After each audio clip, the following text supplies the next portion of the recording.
Bismillahirrahmanirrahim. Assalamualaikum. Welcome back to Reaction Channel guys. ये है अपन, मैं हूँ Debashish.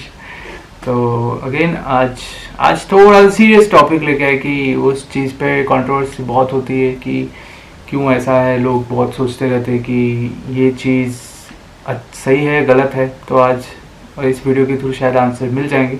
The biggest lie against prophet Mohammad marriage. तो ये उनकी मैरिज के ऊपर क्वेश्चंस बहुत वीडियोस आ चुके हैं कि उनके 8 या 9 मैरिजेस क्यों किए थे और क्या रीजंस था. तो चलिए वीडियो की तरफ चलते हैं और देखते हैं आज क्या है. There have always been people who wanted to eliminate Islam.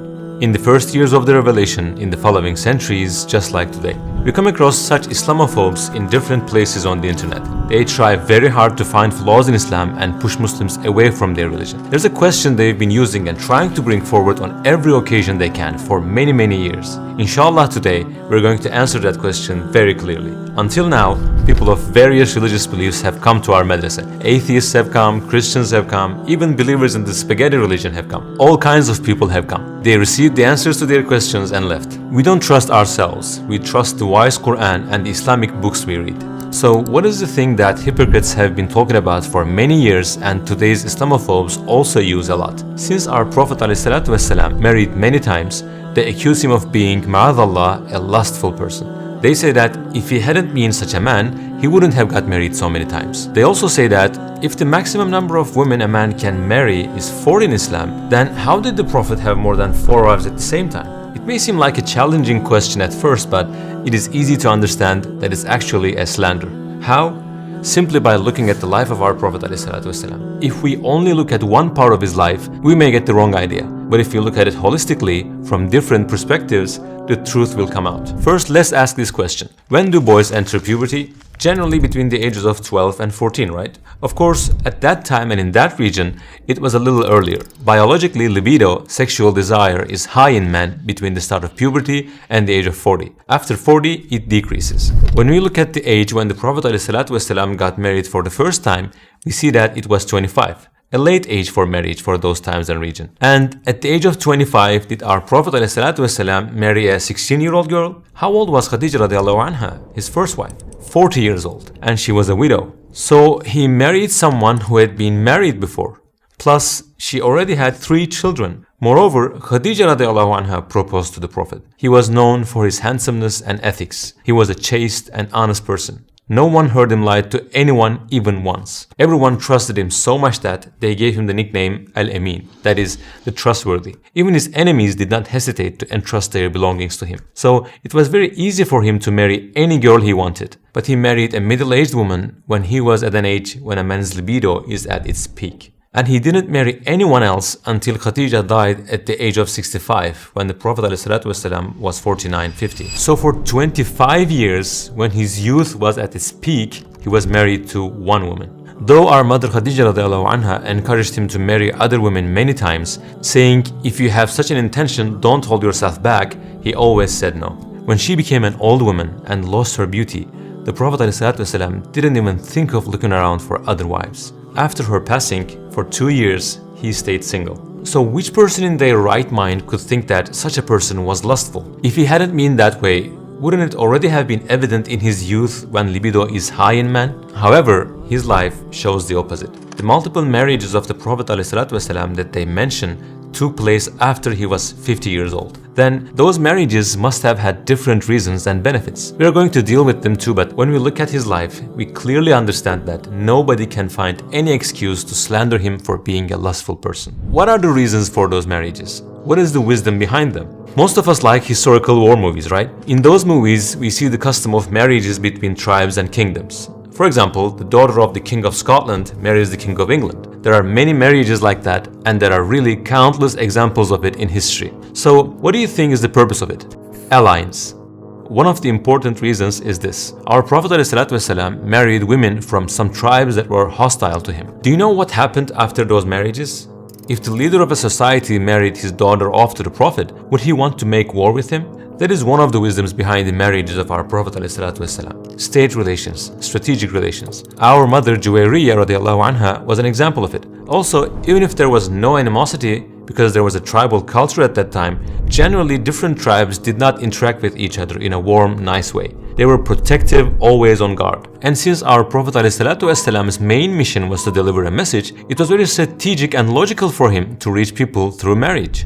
The second wisdom. When there are wars, the population of man decreases significantly. At the time of the Prophet ﷺ, there were many widows because of that and for some other reasons. Like some of the companions, our Prophet ﷺ also married such women who needed protection. Indeed, most of our Prophet's marriages were with widows. Do you think a lustful man would marry a 50-year-old woman with 5 children out of lust? Does it make sense? I mean, isn't it clear that the intentions of those who say so are not good and sincere? Now the third and the most important reason. Have you heard the expression Azwaj al-Tahirat? It is a term used for the wives of the Prophet ﷺ. If you pay attention to it, who takes care of your education, especially at home? Mothers, right? We are not aware of how much we learned from our mothers. At that time, the women of that period also needed to take lessons. But since the Prophet could not give them those lessons one by one, and since women could not talk about every issue comfortably with the man, especially with the Prophet, there had to be women in his house, his wives, who were seeing and witnessing every one of his states, so that they become very knowledgeable Muslims in almost all aspects of the religion. So they too will then give lessons to all the mothers of the Ummah and teach people about religious matters. In other words, a system like a private school for women was established at that time. Hadiths make up a significant part of our religion. But who narrated them? The companions narrated the hadith uttered outside the house of the Prophet ﷺ. But what about the hadiths that are said inside the house, where there are no companions? Especially the ones that are about special situations of women. Who narrated them?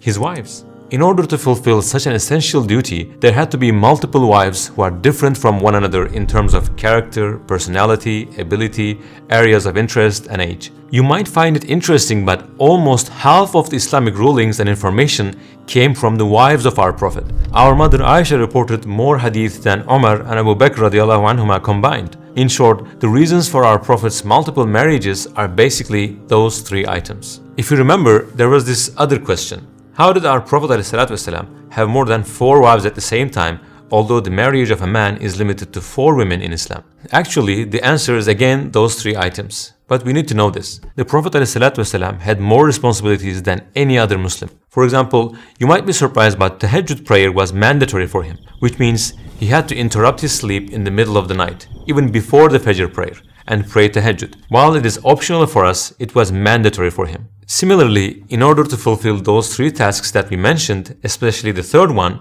raising female teachers for women, the limitation of having up to 4 wives was not put on him. But at the same time, it was an added difficulty, because he was now given the responsibility of managing more than 4 wives and treating all of them equally. As a result, when we look at what we have talked about so far, we notice something like this. Islamophobes make a claim. If you look at this claim superficially, that is, in the way they want us to see, it can even sometimes seem logical. But when we go into details and look holistically, we realize that it's actually a distortion. This holds true for all the claims of the enemies of Islam. In short, we need to learn religious information from qualified, reliable people and sources, not from people who are against Islam, who have baseless prejudices. Either we will search and find out the truth, or we will let them deceive us. इस video के through आपको सबको answers मिल गए होंगे कि जो भी बहुत सारे यूट्यूब पे वीडियोस आते रहते हैं कि भाई इनकी इतनी शादी हुई थी, ये तो ऐसे थे वैसे थे, बहुत नेगेटिव चीज़ें बोली जाती। तो इस वीडियो के थ्रू एक यही आंसर है कि क्यों शादी की गई थी, क्या रीज़न्स थे। कि लस्ट हमेशा रीज़न नहीं होता कि आप शादी कर रहे हो, कोई और रीज़न्स भी होते हैं, और कौन सी एज के हिसाब से शादी हुई थी आपको आंसर्स मिल गया होगा। तो यही है कि इस वीडियो के थ्रू सब सच्चाई बाहर आ जाती है। हमारे थ्रू हम यही बोलना चाहते हैं कि रियलिटी को एक जो भी सेंसिबल लोग हैं उनकी आप सुने, और ना ही कोई न्यूज़ चैनल पढ़े देख ले या कुछ भी बकवास वीडियोस निकाल के आप उसको। और ये जो वर्ड है ना लस्ट, ये बहुत खराब यूज़ किया गया। It's against the rule. तो आप ये चीज़ें ना करें, अच्छा हमें ये ध्यान रखना चाहिए कि हमें ऐसी शब्द नहीं यूज़ करने चाहिए, और हमें अल्लाह से डरना चाहिए। हाँ, तो जो भी ऐसी खराब बात करते हैं तो उन लोगों के लिए सही बात है, उनको भी कर्मा तो भुगतना पड़ता है सबको। तो ठीक है, तो ये थी द रियलिटी ऑफ सल्लल्लाहु अलैहि वसल्लम, प्रॉफेट मोहम्मद। तो चलिए अच्छा लगा वीडियो सुन के, और सबकी आंखें भी खुलेगी इस वीडियो के थ्रू, और आप कुरान का इल्म लो, ठीक है। मिलते हैं अगले वीडियो में, तब तक के लिए अल्लाह हाफिज़, खुदा अल्लाह हाफिज़। हाफिज़, खुदा हाफिज़।